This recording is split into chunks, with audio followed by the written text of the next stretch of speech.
안녕하세요, 여러분. 반갑습니다. 오늘 하루도 얼마나 수고가 많으셨는지요? 우리 학생들도 공부하느라 수고 많았어요. 여러분, 유럽의 국가들은 대부분 삼색기를 쓰고 있는데요. 왜 그럴까요? 프랑스 대혁명의 정신이 자유, 평등, 박애인데요. 혁명 이념이 들어있는 삼색기가 프랑스 혁명의 산물이어서 후에 탄생한 수많은 국민 국가들의 모델이 되었기 때문이라고 합니다. 이 삼색은 프랑스 혁명군 총사령관이었던 라파예트가 시민들에게 나누어준 모자의 표지 빛깔에서 유래했답니다. 여러분, 프랑스 혁명은 특권층의 불합리한 권력에 항거하여 민중들이 불처럼 일어나 봉건적 폐습을 타파하고 인간의 자유와 평등을 확립시킨 역사상 최고의 사건이었답니다. 혁명 중에 혁명으로 대혁명이라고 불리운답니다. 시민들은 어떻게 강력한 왕의 지배하에서 자유와 평등을 획득할 수 있었을까요? 오늘 공부하면서 알아보겠습니다. 여러분, 이 한 장의 그림은 프랑스 혁명 이전의 구제도의 모순을 단적으로 풍자하고 있는 세계사적으로는 아주 유명한 그림입니다. 제1신분인 성직자와 제2신분인 귀족이 제3신분인 평민 위에 올라타 있는 모습처럼 프랑스는 신분으로 인해 골이 깊은 나라였습니다. 가장 큰 원인은 부자에게는 면세 혜택을 주면서 가난한 백성의 부담만 가중하던 불공정한 조세제도였습니다. 성직자와 귀족은 프랑스 전체 인구의 2%에 불과했지만 전체 토지 40%를 차지하는 등 부의 대부분을 가지고 있으면서도 온갖 면세 특권을 누리고 있는 반면 제3신분인 평민은 정치적으로 배제된 채 봉건적인 의무와 무거운 세금을 내야 했는데요. 이 불합리한 프랑스 사회체제를 구제도의 모순이라고 합니다. 여러분, 프랑스 혁명은 혁명 순서가 아주 중요합니다. 3부의 소집부터 시작하겠습니다. 프랑스는 계속된 전쟁과 궁정의 사치스러운 생활, 흉작으로 인한 극심한 굶주림, 미국 독립혁명의 지원으로 재정이 악화되어 파산 직전이었습니다. 국왕 루이 16세는 돈이 시급해지자 세금을 올려 이 문제를 해결하기 위해 1789년 삼부회를 소집하기에 이릅니다.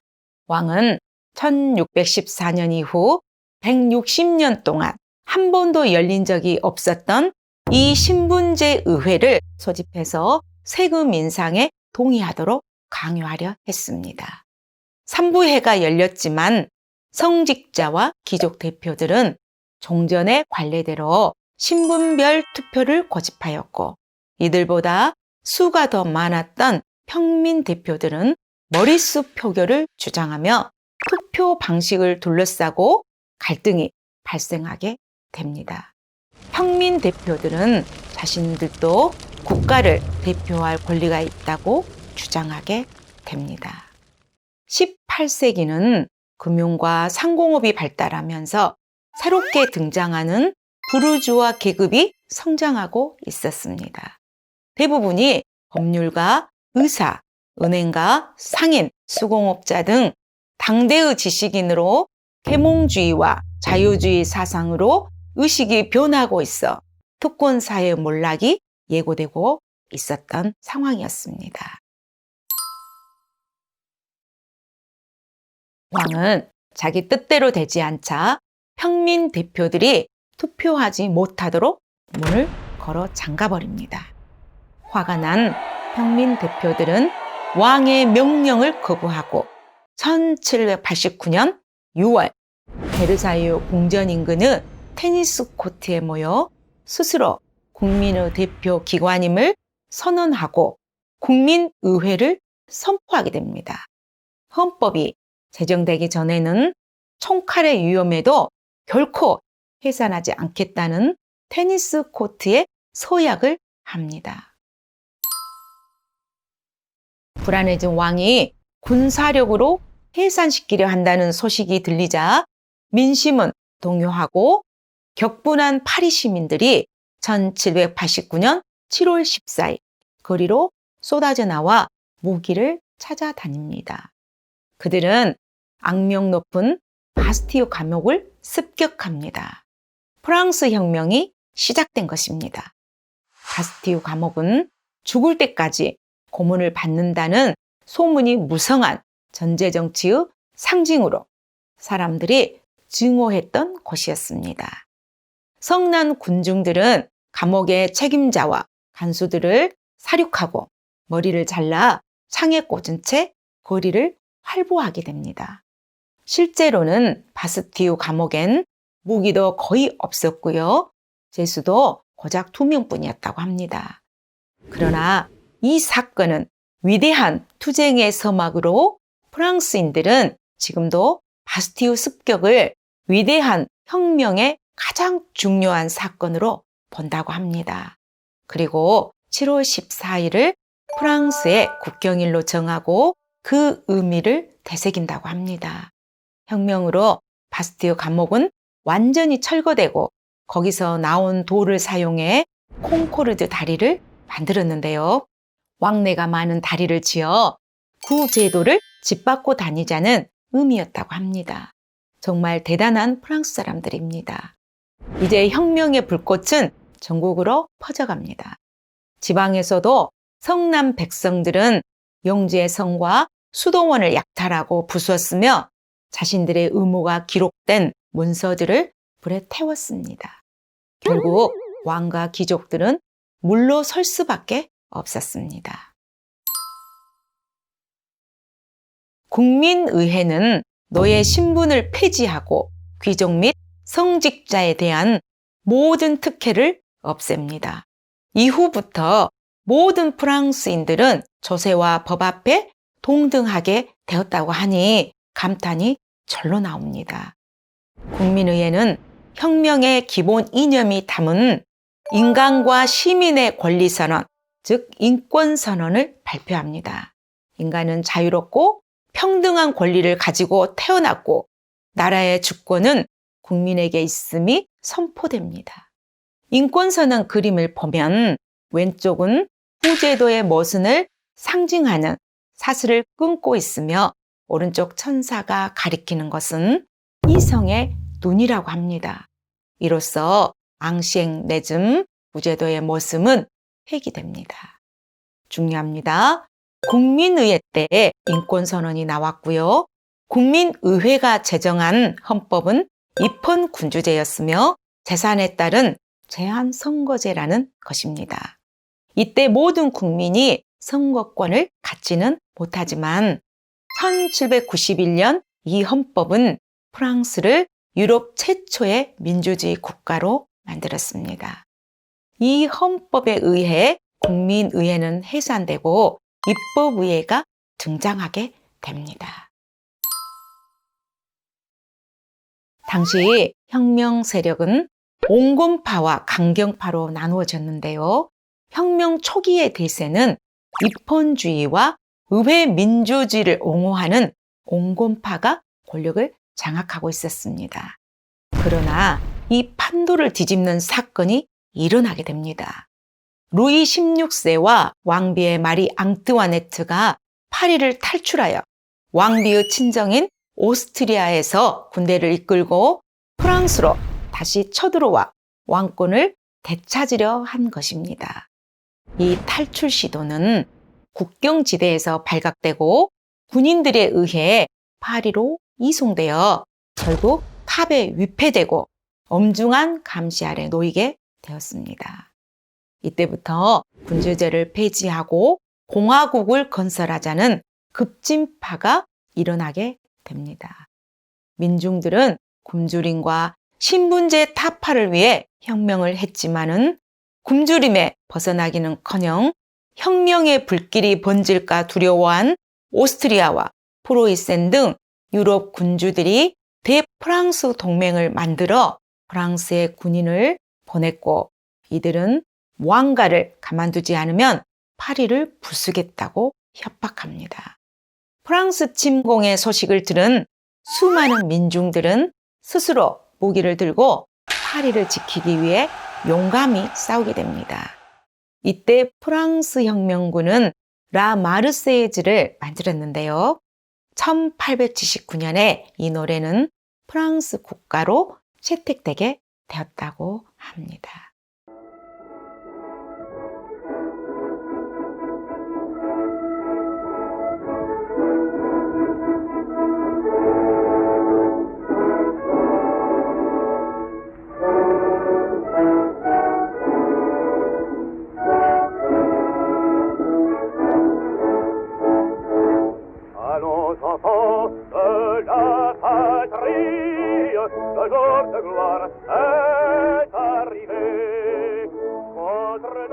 전쟁과 혁명의 아수라장에서 경제는 엉망이 되었습니다. 물가가 치솟아 민중들의 고통이 극에 달했습니다.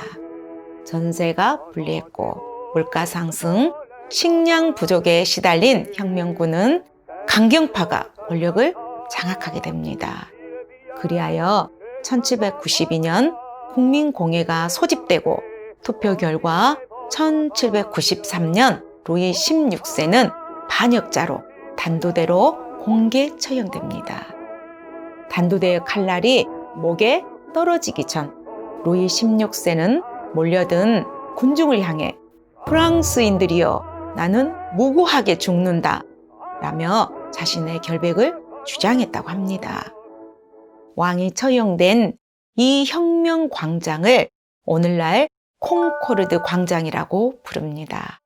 저도 공무원 시절 프랑스 견학을 했었는데요. 콩코르드 광장을 다녀온 추억이 있답니다. 왕비 마리 앙투아네트를 빼고 프랑스 혁명을 말할 수 없는데요. 무절제한 사치의 상징으로 적자 부인이라는 비난을 받았고요. 빵이 없으면 케이크를 드세요라는 말을 하여 민중들의 증오심이 컸다고 합니다. 왕비에 대한 소문은 부풀려져서 온갖 유언비들이 떠돌았고 진실 여부와 상관없이 성남 민중들을 불타오르게 했습니다. 프랑스와 오스트리아는 오랜 숙적으로 두 나라는 동맹을 위해 정략 결혼을 하여 루이 16세의 왕비가 되었던 것입니다. 프랑스 혁명이 일어나 탈주를 시도하다 붙잡혀서 38살에 단두대로 처형된 불우의 왕비입니다. 아무리 신분사이라 해도 전혀 세상을 알지 못했고 알려고 노력도 하지 않은 채 베르사유 궁전에서 사치를 일삼는 것만으로도 배고픈 백성들에게는 용서할 수 없었을 것입니다. 중요합니다. 강경파인 국민공회는 왕을 처형한 후 공화정을 선포합니다. 공화파는 두 파로 나뉘는데요. 부르주아를 대변하는 온건파 세력인 지롱드파와 소시민과 프롤레타리아의 지지를 받는 급진적 세력인 자코뱅파로 나누어졌는데요. 프랑스 의회에서 지롱드 당은 오른쪽에 앉았고 자코뱅 당은 왼쪽에 앉은 전통이 오늘날의 우파와 좌파 개념의 기원이 되었다고 합니다. 이제 프랑스는 공화국이 되었는데요. 혁명 지도부 중 가장 과격한 자코뱅의 로베스피에르는 최고 가격제를 실시해 일시적인 물가 안정을 이루었지만 혁명을 지킨다는 명분을 내걸고 공포 정치를 시행합니다. 공안위원회와 혁명재판소를 통해 혁명의 적으로 간주된 반대파들을 단두대로 처형하였습니다. 그의 공포기간 1년 만에 50만 명이 투옥되고 단두대로 3만 5천 명이 처형당했다고 합니다. 단두대는 혁명의 적을 손쉽게 처형하기 위해 의사 기요틴이 만든 숙청 도구였는데요. 재미있는 것은 프랑스는 원래 계급에 따라 사형 체계가 달랐었다고 합니다. 프랑스 혁명 이후에 죽음도 평등해야 한다는 평등 사상과 인간은 고통 없이 사형되어야 한다는 박애 정신으로 단두대가 만들어졌다고 합니다. 루이 16세를 비롯한 수많은 성직자와 귀족들이 평민과 똑같이 단두대로 평등하게 죽음을 맞이하게 되었다고 하는데요. 프랑스는 죽음에서까지 평등 정신을 실천했다는 거 놀랍지 않습니까? 자코뱅 파의 공포 정치에 반발한 옹건파인 지롱드파는 로베스 피에르와 그 세력을 탄핵하고 로베스 피에르를 단두대로 처형합니다. 이를 테르미도르 반동이라고 합니다. 테르미도르는 프랑스 혁명력의 11월 달 이름이라고 합니다. 옹건파인 부르주아 계급이 정치적 영향력을 회복하고 1795년 5명의 총재가 운영하는 총재 정부가 나섰지만 내부적으로는 여전히 끊임없는 폭동과 무능한 정부에 대한 민중의 불만이 가득했고 외부적으로는 왕까지 죽이는 이 혁명을 제압하려는 대프랑스 동맹국과 싸워야 했는데요. 이때 등장한 인물이 나폴레옹 보나파르트입니다. 그의 등장으로 이 위대한 시민혁명은 막을 내리게 된답니다.